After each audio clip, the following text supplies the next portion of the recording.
आज हम बात करेंगे इंडिया और चाइना के दरमियान जो कॉन्फ्लिक्ट चल रहा है, इस वक्त एक कन्फ्रंटेशनल सिचुएशन है, उस पे जो सूरत हाल आज मौजूद है और क्या होने जा रहा है, इस पे बात करेंगे। कुछ अरसे से खामोशी नज़र आती है, बातचीत होनी थी। आपको याद होगा कि मॉस्को में जयशंकर साहब ने चाइनीज़ फॉरेन मिनिस्टर से बातचीत की, फिर एक एलामिया जारी किया गया, मुश्तरका एलामिया, और उस एलामिया की रूह से जो 1993 के मुआहदे थे उनको यूँ लगता है कि उनको ख़त्म कर दिया गया। LAC ख़त्म हो गई, LAC नहीं है। और फिर 1959 का जो आप कह लीजिए कि एक चाइनीज़ मतालबा था या उनका क्लेम था कि ये सरहद यहाँ से गुजरती है, 1959 में जो उन्होंने डिफाइन की थी, वो मालूम होता है कि वो चाइना ने एक तरह से मनवा लिया है। और वो जो एग्रीमेंट या जो माहिदा साइन हुआ, जो जॉइंट कम्युनिके था, उसमें यही नज़र आता है कि भारत ने अपने LAC से स्टांस बदल लिया। अब सूरत हाल ये है कि चाइना तो 1959 का कर रहा है, लेकिन उसने अरुणाचल प्रदेश उधर भी उन्होंने एडवांस शुरू की है, उधर ट्रुप्स का बिल्डअप हो रहा है और उनका क्लेम है अरुणाचल प्रदेश पे। भारत उसको कैसे देखता है, ये एक मुश्किल सूरत हाल है। उसके अलावा आप देखिए कि लद्दाख का जो इलाका था, गलवान वैली का इलाका, वो सारा उनके पास चला गया। कहा जाता है कि तकरीबन 1000 स्क्वायर किलोमीटर का इलाका है जो चाइना के पास है। और उसका जो सिग्निफिकेंस है, सबसे इम्पोर्टेंट वो ये है कि वो गलवान वैली का जो एंट्री पॉइंट है वो आके श्योक रिवर के ऊपर टच करता है, वहां खत्म होता है। और श्योक रिवर की उसी साइड के ऊपर भारत ने वो सड़क बनाई है जो उनको दौलत बेग ओल्डी से मिलाती है। दौलत बेग ओल्डी यहाँ पे एक बहुत अहम बेस है, फॉरवर्ड बेस है, जहाँ पे इस वक्त तो ब्रिगेड साइज कैंटोनमेंट है, ब्रिगेड के करीब ट्रुप्स होंगे, लेकिन बहरहाल वहाँ ज्यादा ट्रुप्स रखे जा सकते हैं। और वो एक खास मकसद के लिए भारत ने ये कैंटोनमेंट बनाई थी। लेकिन आज वो सड़क इस्तेमाल, अगर चाइना की मेहरबानी हो तो सड़क इस्तेमाल होती है, वरना वो इस्तेमाल नहीं होगी। और चाइना आइंदा कोई भी लद्दाख के मामले में बात सुनने को तैयार नहीं है। दूसरी तरफ सूरत हाल ये है कि पेंगोंग का इलाका, जो कि झील पेंगोंग के साउथ में, वो एक प्रिएम्पशन के तौर पे, प्रिएम्प्टिव एक्शन के तौर पे भारत ने वहां पे शंग्रीला रिज, जो रिज लाइन है, उसको कब्जा किया।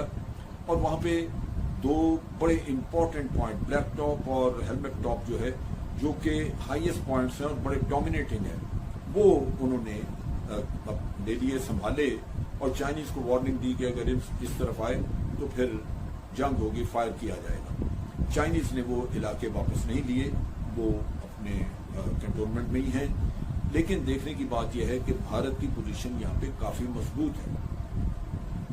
भारत अगर चाहे तो यहाँ से ऑपरेशन अपने शुरू कर सकता है। और फिर इसकी सिग्निफिकेंस इसका ये है कि गलवान साइड पे जो भारत का इलाका हाथ से गया, इधर अगर भारत को अच्छी एडवांस मिल जाती है, अच्छा वो कैप्चर कर लेते हैं काफी एरिया, और वो भी स्ट्रेटेजिक वैल्यू उसकी हो, जो कि अभी इनकी हाइट्स की तो है, लेकिन अगर आप रिज लाइन पे मजीद एडवांस करते हैं और आप एक्साइशन को वहां से थ्रेटन कर सकते हैं, तो फिर चाइनीज के साथ आप बार्गेन कर सकते हैं। भारत की पोजीशन मजबूत हो सकती है कि वो बार्गेनिंग करे कि जनाब आप गलवान वैली का इलाका खाली करें और वहां जाएं जहां तक पहले थे हम, और हमसे ये इलाका वापस ले लें, ये आपको देंगे और वो वापस लेंगे, ये तबादला होगा।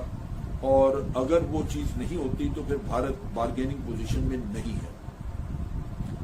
अब पिछले दिनों ये कहा गया, बातचीत का सिलसिला, तो बातचीत में तो वो आगे अगर बढ़ती है तो उसमें तो सिर्फ डिसएंगेजमेंट है कि जनाब जहां जहां हम हैं वहां से आप इस तरह पीछे हट जाए, भारत भी पीछे हटे, चाइनीज भी कुछ पीछे हटे, ताकि आपका वो आई बॉल कॉन्टेक्ट न रहे और एक दूसरे के ऊपर आप फायर न करें। तो वो डिसएंगेजमेंट जो है वो किस हद तक, कहां तक होती है, वो कामयाब भी होती है या नहीं, लेकिन उसमें ये कहीं नहीं है बातचीत में कि जो इलाका चाइना के कब्जे में चला गया उसको छोड़ना है। लिहाजा भारत के लिए एक कैच-20 सिचुएशन है कि एक अमन की सूरत भी नजर आती है, लेकिन इतना अनईजी अमन कि इलाका आपका उनके पास है اور آپ اس امن کو کریں گے کیا فائدہ آپ کو اس امن کا؟ سو نیچرلی اس کے بارے میں سوچنا ہوگا. اچھا، ان دا مین ٹائم چائنا بھی وہاں پہ اپنا بلڈ اپ کرتا رہا ہے, انہوں نے ٹرپس رکھے, لیکن بھارت نے بڑی مہارت کے ساتھ, اور میں سمجھتا ہوں کہ ان کی پرفارمنس اس معاملے میں بہت بہتر رہی ہے کہ انہوں نے بہت بڑا بلڈ اپ کیا ہے. ایک تو یہ کہ انہی دنوں میں اسی دوران بھارت 1 ڈویژن اور وہاں پہ لے گیا ہے آرمی کی.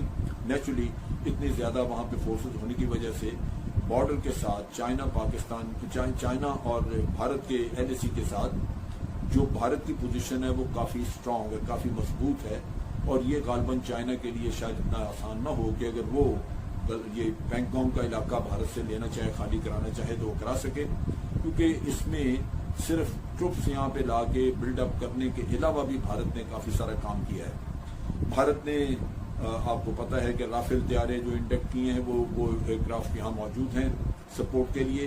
اس کے علاوہ Su-30 ہیں, ان کے اوپر انہوں نے نئے ویپن سسٹم فٹ کیے ہیں بڑے ریکارڈ ٹائم میں.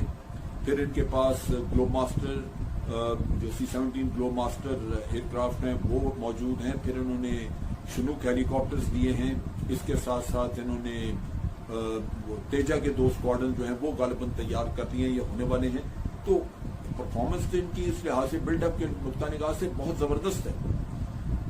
لیکن کیا یہ رسک لیں گے کہ یہ جا کے چائنا سے یہ علاقے خالی کرائیں, باوجود اس کے کہ مسکولر ہیں, اس وقت مضبوط ہیں, ان کے اس وقت پوزیشن بڑی اسٹرانگ ہے, پینگانگ میں ہائٹس بھی ان کے پاس ہیں, تو کیا یہ کام کریں گے؟